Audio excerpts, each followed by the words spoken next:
So 100% we walk down the beach at times, and there are restaurants everywhere in Bali. Sometimes there are people sat there drinking. We've debated this at length, and you're in a secure environment as you can be with people to try and keep you secure. We can't control anyone. Same way prison can't control someone's behaviors per se.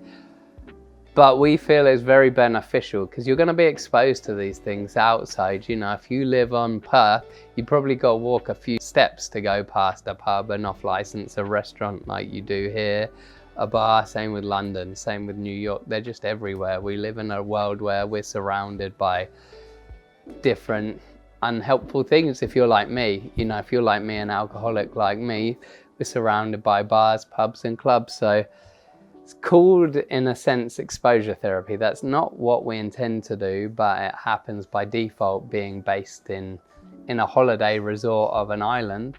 You walk down the beach and you will be walking past restaurants with bars in them. So seeing that and feeling that, I remember doing a program, helping trial a program in a hotel just after COVID, and we intentionally did some exposure therapy. So we took all the clients to a bar. We did a session with them first, so like our protection, safeguarding session, talked them through it. And we went to the bar. We came back away afterwards and we did another session, like a debriefing. How is everyone? You doing okay? And what we actually found out, because we were in the hotel, people had already experienced seeing people having beers with their breakfast, having beer with dinner of an evening, and it kind of desensitizes it, normalizes it. And what do you feel safer? Being exposed to that while you're with a group of people with the same intention, while you're with our recovery coaches, our staff, our nurses, and a team of people with the same intention, or when you go back to Melbourne by yourself and you're Jack Jones on a grey, miserable day. If we talk about grey and miserable, we should possibly be talking about England, where I'm from. You know, there's an old joke in England, it only rained twice last year. Once for 27 days and once for 36 days. I'm only kidding, England, you know I love you. But, you know, what do you think on the whole is going to make you safer?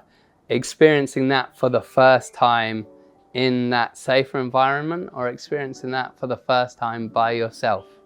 You know, sometimes coming back is hard. People around us don't see the hard work we've put in, don't know how we may have changed, don't know what we've been through in rehab.